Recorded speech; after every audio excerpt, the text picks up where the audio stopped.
If Turkey does anything out of what they should be doing, we will hit them so hard on the economy. The long-planned Turkish military operation in northeast Syria has been launched.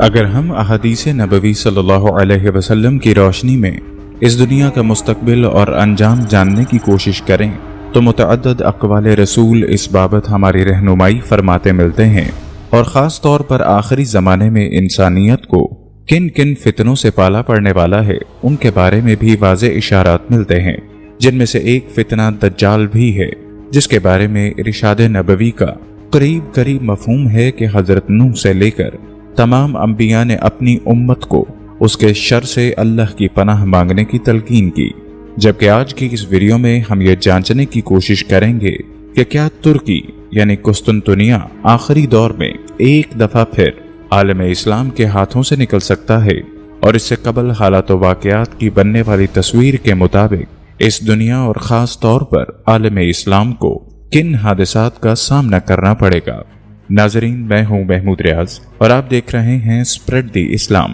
جس نے ہمیشہ محتاط انداز میں تاریخ اسلام کی عکاسی اور خاص طور پر معتبر روایات اور احادیث کی روشنی میں آنے والے وقت کے بارے میں امت کی رہنمائی کرنے کی کوشش کی، اور آج ہم دجال کی آمد سے قبل قریب در ایام کو اپنا موضوع بحث بنائیں گے۔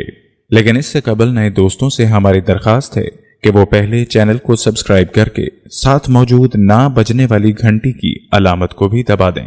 معزز خواتین و حضرات، کائنات کے اس عظیم فتنے یعنی دجال کی آمد کے بارے میں جس حدیث کا حوالہ دیا جاتا ہے وہ جناب ابو ہریرہ سے روایت ہے کہ رسول اللہ صلی اللہ علیہ وسلم نے فرمایا کہ جب تک اہل روم عماق یا دابق جو کہ ملک شام کے علاقے میں ہے پر پڑاؤ نہیں ڈال لیں گے، قیامت نہیں آئے گی۔ اور مدینے سے ایک لشکر ان کے مقابلے کے لیے جب وہاں پہنچے گا تو رومی کہیں گے کہ تم ہمارے اور ان لوگوں کے درمیان مت آؤ جو اپنے دین سے پھر چکے ہیں، لیکن جواب میں مسلمان کہیں گے کہ خدا کی قسم ہم اپنے مسلمان بھائیوں کو تمہارے مقابلے میں بے یار و مددگار نہیں چھوڑیں گے، اور پھر وہ ان کے خلاف جنگ کریں گے، جبکہ ان میں سے 1/3 حصہ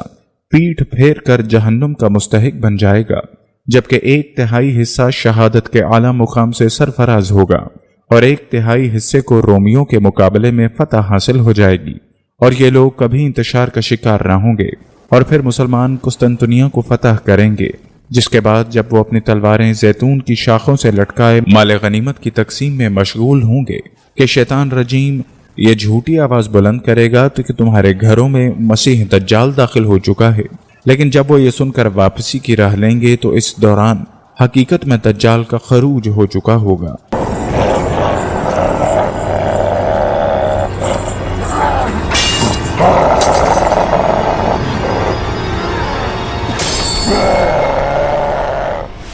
اسی ضمن میں مسلم کی ایک اور حدیث موجود ہے۔ حضرت یسیر بن جابر رضی اللہ تعالیٰ عنہ سے روایت ہے کہ ایک مرتبہ کوفے میں سرخ طوفان آیا تو ایک آدمی آیا جس کا تکیہ کلام یہی تھا کہ عبداللہ بن مسعود قیامت آ گئی۔ حضرت یسیر رضی اللہ تعالیٰ عنہ فرماتے ہیں کہ حضرت ابن مسعود رضی اللہ تعالیٰ عنہ ٹیک لگا کر بیٹھے ہوئے تھے، اتنی بات سن کر سیدھے ہو کر بیٹھ گئے اور فرمایا قیامت قائم نہیں ہوگی جب تک وراثت کی تقسیم ختم نہ ہو جائے اور مال غنیمت کے حصول میں کوئی خوشی نہ رہے۔ پھر ملک کے شام کی طرف اپنے ہاتھ سے اشارہ کر کے فرمایا دشمن مسلمانوں کے خلاف اور مسلمان اپنے دشمن کے خلاف یہاں جمع ہوں گے۔ راوی کا بیان ہے کہ میں نے کہا کہ آپ کی مراد رومی دشمن ہے؟ فرمایا ہاں۔ پھر اس وقت بہت سخت لڑائی شروع ہوگی، مسلمانوں کا ایک لشکر موت کی بیعت کرے گا اور کہے گا کہ ہم غالب ہوئے بغیر واپس نہیں لوٹیں گے، پھر لڑائی کریں گے حتیٰ کہ ان کے درمیان رات حائل ہو جائے گی اور دونوں گروہ یعنی مسلمان اور رومی فتح کے بغیر واپس لوٹ جائیں گے اور شرط بھی ختم ہو جائے گی۔ پھر دوسرے دن مسلمان موت کی شرط لگائیں گے کہ فتح کے بغیر ہم واپس نہیں جائیں گے اور لڑائی کریں گے حتیٰ کہ رات ان کے درمیان حائل ہو جائے گی اور دونوں گروہ فتح کے بغیر واپس چلے جائیں گے اور شرط بھی ختم ہو جائے گی۔ پھر تیسرے دن مسلمان موت اور فتح کی شرط پر نکلیں گے اور شام تک لڑیں گے، پھر دونوں گروہ بلا فتح واپس پلٹ جائیں گے اور پھر شرط ختم ہو جائے گی۔ یوں پھر چوتھے دن باقی مسلمان ان رومیوں کی طرف بڑھیں گے اور اللہ تعالیٰ ان کے ذریعے دشمن کو مغلوب کریں گے، اور وہ ایسی لڑائی لڑیں گے کہ اس جیسی کسی نے نہ دیکھی ہوگی، حتیٰ کہ پرندہ ان کے اوپر سے گزرے گا مگر وہ مر کر گر جائے گا، ان کی لاشوں سے آگے نہیں بڑھ سکے گا۔ ایک باپ کے اگر 100 بیٹے ہوں گے تو واپسی پر ان میں سے ایک ہی باقی ہوگا۔ پھر کسی غنیمت پر خوشی ہوگی اور وراثت تقسیم کی جائے گی۔ دریں اثنا اس سے بڑی بات سنیں گے کہ ایک منادی یعنی شیطان آواز بلند کرے گا کہ دجال تمہارے اہل و عیال میں آ چکا ہے، تو وہ لوگ سب کچھ وہیں چھوڑ کر اس طرف متوجہ ہو جائیں گے اور 10 گھوڑ سواروں کو تفتیش کے لیے بھیجیں گے۔ نبی صلی اللہ علیہ وسلم نے فرمایا، میں ان کے اور ان کے آبا و اجداد کے نام اور ان کے گھوڑوں کے رنگ خوب اچھی طرح پہچانتا ہوں، اور یہ کہ گھوڑ سوار اس دن روئے زمین کے سب سے بہترین گھوڑ سوار ہوں گے۔ مسلم 2899 کتاب الفتن۔ ناظرین گرامی، اس دشمن خدا یعنی دجال کے مقام خروج کے بارے میں بھی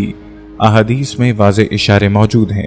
مثال کے طور پر حضرت ابو بکر رضی اللہ تعالی عنہ کی ایک روایت کے مطابق آپ صلی اللہ علیہ وسلم نے فرمایا کہ وہ مشرق کی سرزمین میں ہے اور وہاں سے خروج کرے گا، جسے خراسان کہا جاتا ہے، جو کہ اس وقت ایران کا حصہ ہوا کرتا تھا، جسے آج کے عہد میں خراسان بزرگ کہا جاتا ہے، جس کے کچھ حصے روس، افغانستان اور پاکستان میں بھی شامل ہیں۔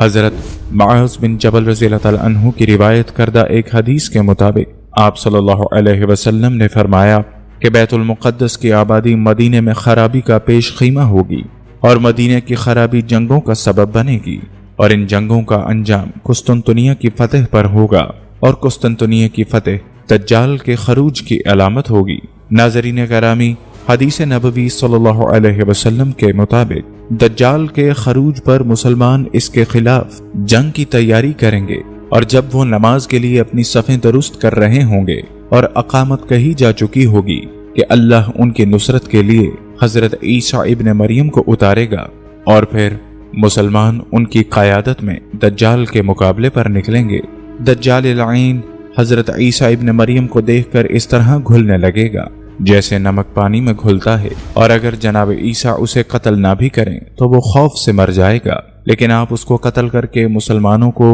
اس کا خون اپنے نیزے پر دکھائیں گے، اور بعض روایات کے مطابق اس کی قتل گاہ موجودہ اسرائیل میں موجود ایک مقام ہے جس کو لد کا نام دیا جاتا ہے، جبکہ حدیث کے وہ الفاظ کے مسلمان جب قسطنطنیہ کی فتح کے بعد اپنی تلواریں زیتون کے درخت سے لٹکا کر مال غنیمت سمیٹ رہے ہوں گے، یہ معنی بھی اخذ کیے جاتے ہیں کہ اس سے قبل کسی بڑی جنگ جسے جنگ عظیم سوم بھی کہا جاتا ہے میں تمام جدید ہتھیار تباہ ہو جائیں گے، اور یہی وجہ ہے کہ دجال کے خلاف تلواروں اور نیزوں سے جنگ لڑی جائے گی، جبکہ خود دجال کا اپنا قتل بھی ایک نیزے کے ساتھ ہوگا۔ ناظرین محترم، اب ذرا اس موڑ پر رک کر ہمیں غور کرنا ہوگا کہ جب مسلمانوں نے قسطنطنیہ کو فتح کرنا ہے تو اس کے معنی لازماً یہی بنتے ہیں کہ اس وقت وہاں پر موجود مسلمان حکومت نہیں ہوگی۔ گویا یہ بات طے ہے کہ اس سے قبل ایک مرتبہ پھر یہ تاریخی شہر مسلمانوں کے ہاتھ سے نکل کر غیر مسلم قوتوں کے قبضے میں جانا ہے، جن کے خلاف جنگ کر کے مسلمان دوبارہ اس پر قابض ہوں گے۔ لیکن تمام تر تحقیق کے باوجود ہم یہ بات وثوق سے نہیں کہہ سکتے کہ یہ جنگ کس غیر مسلم قوت کے ساتھ ہوگی، لیکن محققین کی اکثریت اس بات پر متفق ہے کہ وہ رومی نہیں بلکہ یہودی ہو سکتے ہیں، چونکہ رومیوں کو اس سے قبل ہی عمق یا دابق کے مقام پر مسلمانوں سے شکست ہو چکی ہوگی، لہٰذا اس بات پر امت میں اتفاق پایا جاتا ہے کہ قسطنطنیہ کی فتح کے فوراً بعد ہی دجال کا خروج واقع ہونا ہے، اور یہ بھی طے شدہ بات ہے اس کا قتل جناب عیسیٰ ابن مریم کے ہاتھوں ہی ہوگا۔ ان روایات کی موجودگی میں اس بات کا بخوبی اندازہ لگایا جا سکتا ہے کہ آخر زمانے میں شام اور ترکی کا ایک اہم کردار ہے۔ جیسا کہ آپ جانتے ہیں عرصہ دراز سے شام مسلمانوں کی مقتل گاہ بن چکا ہے، اور یہاں روس اور امریکہ اپنا پڑاؤ ڈالے ہوئے ہیں۔ ترکی نے پہلی مرتبہ شام کے کسی علاقے پر حملہ کر کے کرد باغیوں کے خلاف کارروائی کا آغاز کیا ہے، جس کی مخالفت سبھی یہود و نصارہ نے بھرپور طریقے سے کی ہے، اور ڈونلڈ ٹرمپ ترکی کو سنگین نتائج کی دھمکی بھی دے چکا ہے۔ ادھر 1400 سال کی تاریخ میں پہلی بار 70 سال پہلے یہودی ریاست اسرائیل کا قیام عمل میں لایا گیا ہے، اور حال ہی میں اسرائیل کے وزیر اعظم نے الیکشن کے بعد عراق اور شام کے کچھ علاقوں پر قبضہ کرنے کا عندیہ بھی دے دیا ہے، جس سے صاف ظاہر ہوتا ہے کہ تاریخ انسانی کی سب سے بڑی جنگ کا میدان کسی بھی وقت سج سکتا ہے۔ اس کے بعد قیامت کی 10 بڑی نشانیوں کا ظہور پے در پے ہوگا، کیونکہ قسطنطنیہ کی فتح امام مہدی کے دور میں ہوگی۔